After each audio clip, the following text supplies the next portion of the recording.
Salut, aujourd'hui je vais te montrer comment on va faire un pack shot créatif. Il va y avoir du colorant alimentaire, de l'eau, des éclaboussures, on va en foutre partout.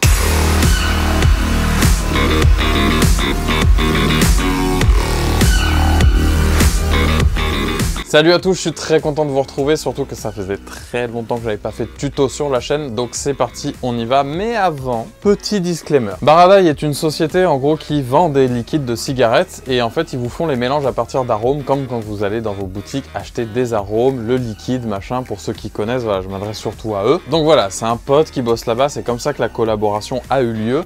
Ce n'est pas une vidéo sponsorisée et pour aller sur leur site internet, il y a un lien dans la description. Oui monsieur, cette fois c'est un lien d'affiliation. Je le reconnais, tout à fait. Mais bon, pour une fois, en 2 ans, je trouve que ça va, non? We go to the sky.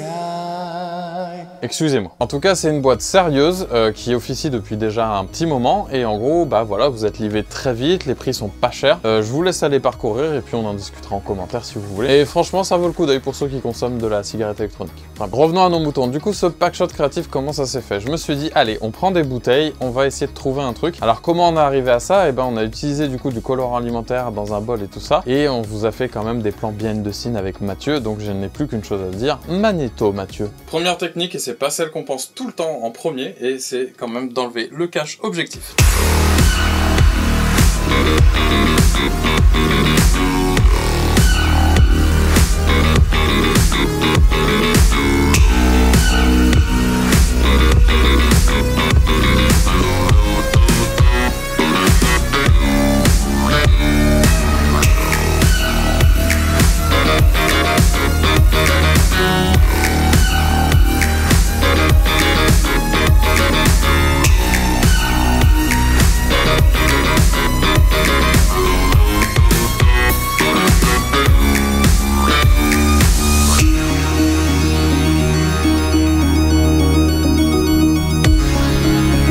Voilà, du coup, vous avez vu un petit peu comment ça s'est passé. Alors, il y a eu une dernière modification sur le moment, c'est qu'en gros, les tubes, j'ai pas du tout réussi à les tenir à la main, ça ne marchait pas. On a utilisé du fil de fer qu'on a mis autour, coincé avec le bouchon, et je le suspends, comme vous pouvez le voir sur les images. Ça marche super bien, après j'ai fait du détourage, mais ça, on va tout de suite en parler. Donc là, on est sur Lightroom, alors c'est très simple, hein, de mémoire, je crois qu'il y a 80 photos en tout, et il a été question de devoir les trier, d'enlever toutes celles qui étaient pas bonnes et celles qui étaient plus ou moins exploitables. Donc après test, on en arrive là.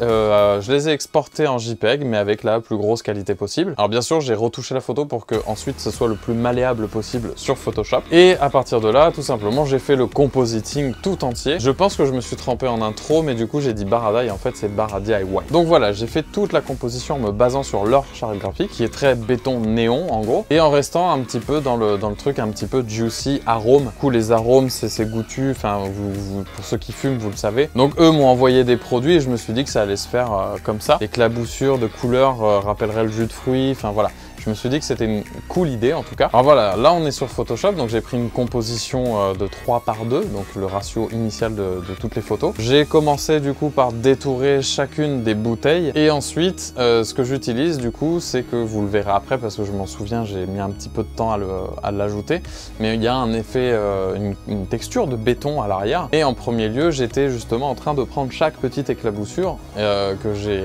touché avec un niveau. J'ai foncé vraiment énormément les noirs pour que en fait le mode de fusion fonctionne et j'ai utilisé le mode de fusion superposition et ça m'enlève en fait tout le noir et ce qui fait que du coup il ne reste plus que l'effet brillant des gouttes et leur couleur. Donc c'est super puisque c'est exactement ce qu'on recherchait pour faciliter la composition de cette image. Donc voilà, ensuite il y a le placement un petit peu, il y a un peu du coup de la composition à travailler histoire que ce soit assez cool. Je me souviens avoir rajouté aussi une aura autour du produit histoire qu'il ressorte un tout petit peu. Il y a du vignettage sur le fond, je crois qu'il y a un vignettage aussi par-dessus, plus des ajustements en fait de la finition. Et après j'ai rajouté ma lutte que je rajoute un peu à chaque fois, que je dose hein, évidemment. Donc on en arrive à tous ces pré-shots en gros là, les 80 photos que je vous ai montré juste avant, les petites photos de bouteilles avec leur fil de fer et voilà on en arrive là. Comme je vous l'ai expliqué la semaine dernière, Mathieu était là donc il était force de proposition aussi, c'est très pratique sur les tournages d'être deux. Là on est très content du résultat, ça rend bien cool et tout. Donc voilà, j'espère que cette vidéo vous a plu. Nous, ça a été un kiff à faire parce qu'on en a foutu partout en plus. Micro détail que j'ai failli oublier, si vous faites ça, ne faites pas ça sur la table de votre salon ou sur des nappes parce que vous les tachez. C'est tout con, mais voilà, pensez-y quand même un petit peu. J'espère qu'en tout cas ça vous a plu. N'hésitez pas à poser des questions complémentaires ou si vous avez besoin d'idées, d'inspiration dans l'espace commentaire. Voilà, pour soutenir la vidéo, n'oubliez pas de mettre un pouce bleu et si vous voulez pas louper les prochaines et qu'on se revoit et qu'on échange et tout ça, abonne-toi. Merci encore et je te dis à la semaine prochaine. Ciao!